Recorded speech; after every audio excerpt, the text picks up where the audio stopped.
ताहिर, मासला के लिए ये रिश्ता कैसा लगा तुम्हें? आरामदेह कुर्सी पर बैठकर चाय का घूंट लेते हुए अम्मा ने ताहिर से पूछा। अम्मा, मैंने तो हर तरह तसल्ली कर ली है। वो लोग बहुत अच्छे हैं। खानदान, इज्जत, शोहरत सब कुछ है उनके पास। लड़का भी निहायत शरीफ और मुअज़्ज़ज़ है, इसलिए इनकार का तो सवाल ही पैदा नहीं होता। नरगिस का भी यही ख्याल है। ताहिर जमाल ने तो अपने तईं मालूमात हासिल कर ली थी।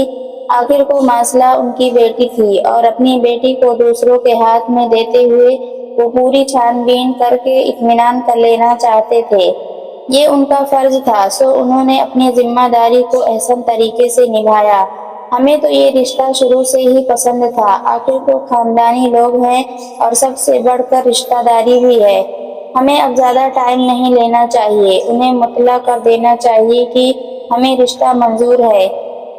बिल्किस बेगम ने हतमी फैसला दे दिया तो नरगिस और ताहिर ने भी इस बात में सर हिला दिया। रात के खाने के बाद चाय बनाना मासला की जिम्मेदारी थी, सो उसने सबके लिए चाय तैयार की और लाउंज में लेकर चली आई। 14वीं का चांद अपनी पूरी आबोताब से आसमान पर जलवा अफरोज था और अपनी किरणें बड़ी फैयाजी से जमीन के सीने पर फैला रहा था। वो किनारे रखी कुर्सी पर बैठ गई। थोड़ी ही देर गुजरी थी कि उसके कानों के पीछे से जोरदार आवाज आई, हू। वो डर कर और घबराहट के आलम में खड़ी हो गई, जबकि कप के अंदर से चाय छलक कर उसके आसमानी कलर के सूट को दागदार कर चुकी थी। डरते डरते पीछे घूमी तो बेअख्तियार ठंडी सांस भर कर रह गई। आने वाला शख्स फिहान था। उफ, तुमने तो मुझे अपनी खौफनाक आवाज से डरा ही दिया। यानी कि सिर्फ मेरी आवाज तुम्हें खौफनाक लगती है, मैं नहीं। कुर्सी खींच कर बैठ गया और मुस्कुराते हुए बोला, जहाँ तुम रहो तो वो माहौल यकीनन खौफनाक ही नहीं बल्कि हैबतनाक और वहशतनाक, और जितने भी इस तरह के अल्फाज हैं सब होंगे। बालों की लट कान के पीछे उड़ते हुए कहा, पिटोगी तुम मेरे हाथों। मासला का हाथ पकड़कर उसने उस जोर से मोड़ा कि उसकी चीख निकल गई। जाओ ऐश करो। हाथ छोड़कर उसने कहा तो बेअख्तियार वो अपना हाथ देखने लगी। हूँ, तुम्हारे होते हुए मैं ऐश करूंगी। जंगली वह तुम्हारे तो ऐश ही ऐश होंगे बेंगलोर जाकर। बड़ा सा घर, नौकर चाकर, उनका अकलौता बेटा जो आपका होने वाला शौहर असफर सुल्तान। सदा खुश रहो, यही दुआ देता हूँ। उसने दुआ के अंदाज में हाथ उठाए तो इसे हंसी आ गई। वो तो अम्मी ने इसे कल इस बारे में बता दिया था, वरना फिहान के इस तरह कहने पर तो वो जरूर हैरान हो जाती। असफर सुल्तान का नाम सुनते ही इसे उसकी वो तस्वीर याद आ गई जो अम्मी ने तज़ीन के हाथों उसके पास भेजी थी। तस्वीर की गहरी ब्राउन आंखें हकीकत बनकर उसके दिल में घुसी जा रही थीं। माँ के पूछने पर वो खामोशी की तस्वीर बनी मशरकी लड़की का भरपूर आईना लगी। इतना कुछ सोचने के बाद जब उसने आसपास नजर डाली तो फिहान कब का वहां से जा चुका था। अरे ये मुझे क्या हो गया? हैरान होकर उसने खुद से सवाल किया। सुनो, तुम इस रिश्ते से इनकार कर दो। मैं नहीं चाहता कि तुम इस घर से कहीं और जाओ।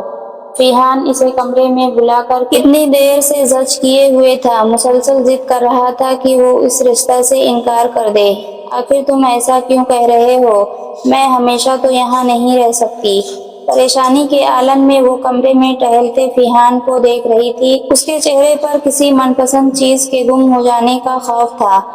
मुझे तुमसे मोहब्बत है, हद इंतहा तक। मुझे कहना नहीं आता, समझना तेरे बस की बात नहीं। वो इतनी आसानी से बाज आने वाला न था।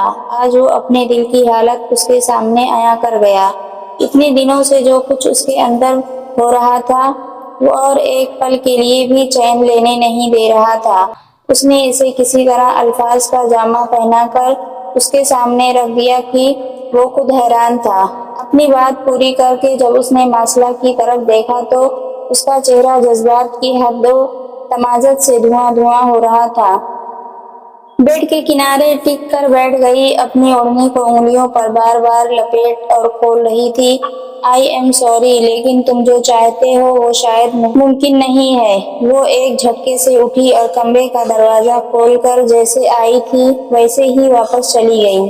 जबकि फीहान के दिल दिमाग में झक्कड़ चलने लगे। ज़हन और दिमाग में सिर्फ मासला की यही अल्फाज गूंज रहे थे, तुम जो चाहते हो वो शायद मुमकिन नहीं। वो बेदम सा होकर बिस्तर पर गिर पड़ा। मोहब्बत बड़ी अनापरस्त चीज का नाम है जिसमें हार का लफ्ज कोई पसंद नहीं करता। मोहब्बत जब तक खुद से लड़ने वालों को अपना मफसूल नहीं बना लेती, इसे चैन नहीं आता। आंसुओं के साथ तो वो ना रो सका क्योंकि मर्द था, अलबत्ता इसका दिल अंदर रो रहा था। उसके दिल में शिकवा था, तड़प थी। आज ही तो वो इसे अपना फैसला सुनाकर गई थी। फीहान, मुझे नहीं लगता कि मैं और तुम कभी साथ चल सकेंगे। मैंने तुम्हारे लिए कभी इस तरह सोचा ही नहीं। मैंने तो तुम्हें सिर्फ कजिन और दोस्त ही समझा, बल्कि तज़ईन और सबीन की तरह भाई। बस चुप हो जाओ। हाथ उठाकर इसे आगे और कुछ कहने से रोक दिया, लेकिन वो चुप ना रही, बोलती चली गई। सॉरी फीहान, मैं नहीं चाहती कि हमारे दरमियान जो एतमाद का रिश्ता है वो टूट जाए। प्लीज इसे कायम रहने दो। मैं पहले तुमसे हर बात शेयर करती थी और तुम मेरी हर प्रॉब्लम को सॉल्व करते थे, बिल्कुल एक पुरखुलूस दोस्त की तरह। मैं आज भी तुम्हारे साथ हूँ, दोस्त बनकर बेहद पुरखुलूस और हमदर्द। फीहान ने अपना हाथ उसके हाथ पर रख दिया। मासला की खुशी में ही उसकी खुशी थी। मोहब्बत तो किसी के लिए जान कुर्बान करने का नाम नहीं है, क्योंकि ये जान तो हमारे पास अल्लाह की इमानत है, बल्कि मोहब्बत तो किसी की रजा और खुशी के लिए अपनी रजा और खुशी कुर्बान करने का नाम होती है। एक पुरवकार सी तकरीब में अजफर सुल्तान ने अपने हाथों से मासला की उंगली में गोल्ड की नफीस सी अंगूठी पहनाकर मंगनी का मरहला मुकम्मल किया। अगले माह की 15 तारीख को शादी होना तय पाई।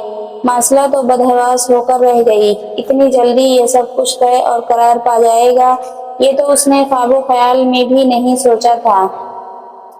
अपना घर छोड़कर दूसरे घर, बल्कि दूसरे शहर जाना, ये सब सोचकर उसका दिल बैठा जा रहा था। लेकिन फिर एक खुशकुन ख्याल इन तमाम ख्यालात पर हावी हो जाता और इसे मजीद कुछ सोचने से रोक देता था। शादी की जल्दी थी, इसलिए सभी जोरों शोर से तैयारी में मशगूल थे। रमला की शादी को अभी कुछ ही दिन हुए थे कि दोबारा घर में शादी के हंगामे जाग उठे। कभी शॉपिंग, कभी बुटीक, तो कभी पार्लर के चक्कर लगते। रात गए जब सब थक हार कर घर आती तो किसी को होश नहीं रहता। दिन एक एक करके उसके हाथों से रेत के मानिंद सरकते जा रहे थे और वो पिया देश जाने का सोचकर कभी उदास हो जाती तो कभी माँ से लिपट कर रोने लगती और उनको भी रुला देती। लेकिन इसे क्या पता था कि आने वाला दिन इसे पैरों रुलाने पर मजबूर कर देगा। तज़ईन, जल्दी करो, इन सारी सैंडल्स में से कोई तो पसंद कर लो। इतनी देर हो रही है, घर जाकर डांट सुननी है क्या? तज़ईन को हम रंग सैंडल नहीं मिल रही थी और जो हम रंग थी वो इसे पसंद नहीं आ रही थी। मासला और सबीन मुकम्मल तौर पर बेजार नजर आ रही थी, फिर भी उन्हें मुस्तकिल दौड़ाए जा रही थी। उनके डांटने पर खुदा खुदा करके उसने एक सैंडल लिया। बाहर निकलकर टैक्सी का इंतजार करते शॉपर्स को एक हाथ से दूसरे हाथ में मुंतकिल करते हुए मासला को फीहान की गाड़ी नजर आ गई। वहीं खड़े होकर उसने हाथ हिलाया तो थोड़ी ही देर में वो उनके पास आ पहुंचा। अभी तक तुम लोग यहीं हो? शॉपर्स देखकर वो हैरान हो गया। भाई, आप ही को मैचिंग शूज नहीं मिल रहे थे, इसलिए देर हो गई। अब प्लीज आप देर ना करें, जल्दी चलें, गाड़ी में बैठते हुए सबीन ने कहा और उनके बैठते ही फीहान ने गाड़ी स्टार्ट कर दी। घर पहुंचकर उनको गैर मामूली सन्नाटे का एहसास हुआ। लाउंज में ही सारा सामान रखकर तमाम कमरे में देख चुकी, लेकिन अम्मी, बड़ी अम्मी और अम्मा का कहीं पता नहीं था। राहदारी से गुजरते हुए मासला ने अम्मा जी के कमरे में देखा तो वहीं सब बैठे हुए थे। मासला उनके पास बैठी ही थी कि तज़ीन और सबीन इसे ढूंढते हुए आ गए। आप लोग इतनी खामोश क्यों हैं? इन सब की खामोशी उन्हें बुरी तरह खिल रही थी। हमें मैचिंग शूज ढूंढने में देर हो गई क्या? इस वजह से आप हमसे नाराज हैं? तज़ईन नासमझी के आलम में बोली। नहीं बच्चियों, ऐसी बात नहीं है, तुम लोग जाओ कमरे में आराम करो, थक गई होगी। अम्मा जी ने टालना चाहा। अम्मी, आप बताएं क्या बात है और ये आप रो क्यों रही हैं? मासला के कहने की देर थी कि नरगिस बेगम की आंखों से आंसू रवा हो गए। बाहों के घेरे में लेकर वो उनके आंसू पोंछने लगी। नरगिस, बच्चियों के सामने कमजोर ना बनो, अम्मा जी ने तस्बीह के दाने घुमाते हुए कहा और फिर वो सारी बातें बताईं जिसको सुनकर जहां मासला का दिलो दिमाग सनसना उठा, वहीं कमरे में दाखिल होते फीहान का पैर भी दरवाजे पर जम गया।